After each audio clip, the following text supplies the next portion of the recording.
Italian Prime Minister Giorgia Meloni recently addressed the United Nations, and while she's a fantastic orator and uh, her reasoning powers are, I think, exceptional, she said something about proportionality in Israel's operation against Hamas in Gaza, and I wanted to speak about that. Really, I could not give myself any more credit than that of a critic, someone who is criticizing an otherwise perfect address to the United Nations. Um, war war is not conducted proportionally. Soldiers in trenches don't count the number of incoming rounds and then fire back the same number of rounds.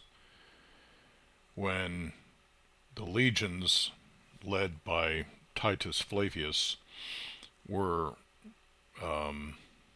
being uh, assaulted with stones from over the walls of Jerusalem, they did not fire back the exact same number of stones. War is conducted until one side wins,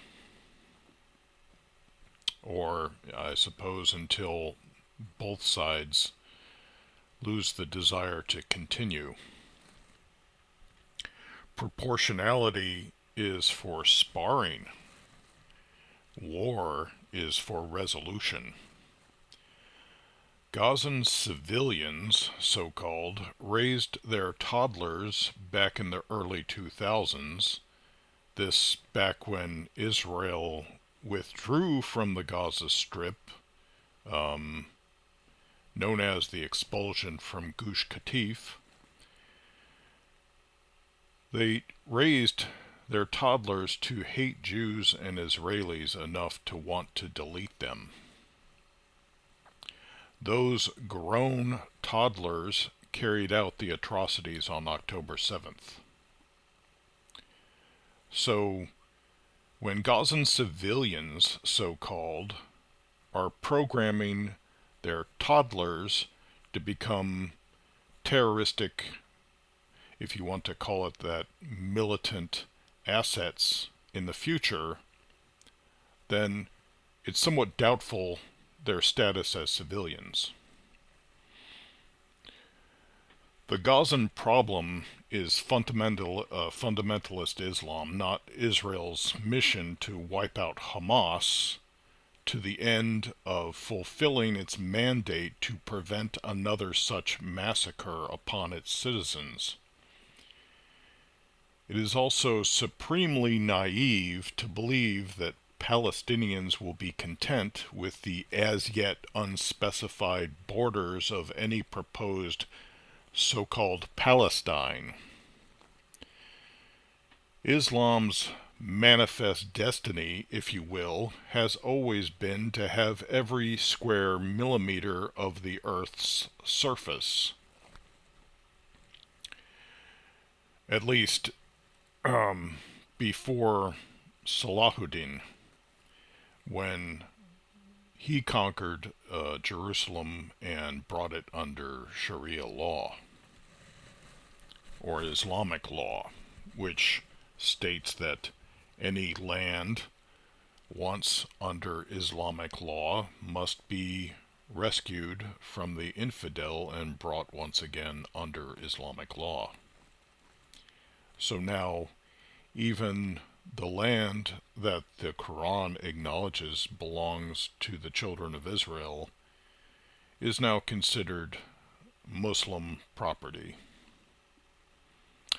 This is a recipe for world domination, not some imaginary conspiracy by a bunch of old Jews in some closet somewhere plotting control of the world. Not 0.3% of the world's population, Jews, somehow controlling 99.7% of the world's population, non-Jews.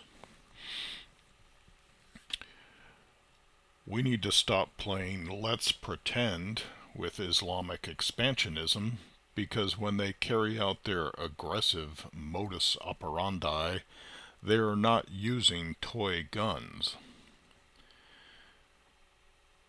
The vulnerability of Jews in Israel, because of the ratio of their population in the world, one Jewish person to every 332 non-Jewish people, which is one reason why the Jewish perspective and voice is drowned out in this world.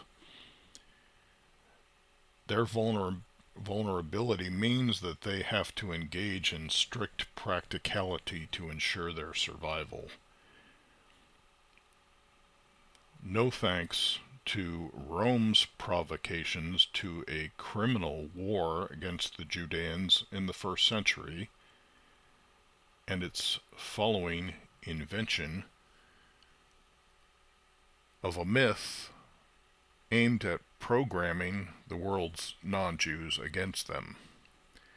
When Rome carried out this war, guided by the strategies and tactics of the famous Roman Flavians, Vespasian and Titus, Jesus, there were no so-called Palestinians there to take a side in that war.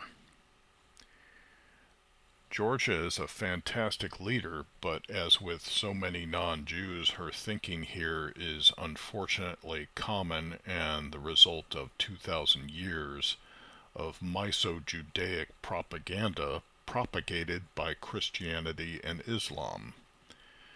Appeasing Islam doesn't work. Islam respects only strength. But as the Taliban would say, you may have the watches, but we have the time. So we stand in a race between the inevitability of Islamic world domination and the hope that Muslims will become sufficiently educated to realize that Muhammad was a false prophet. We can kick this can down the road so that descendants we do not know will have to experience the beheadings and the sexual violence, or we can behave like men now and do what needs to be done, as Israel is doing for its citizens. Rome thought that the Jews were the problem in the empire, but Islam did not yet exist. Difficult battles are reserved only for those with exemplary courage. Google AI tells us that St. Francis never said this, which means that Giorgia Meloni did.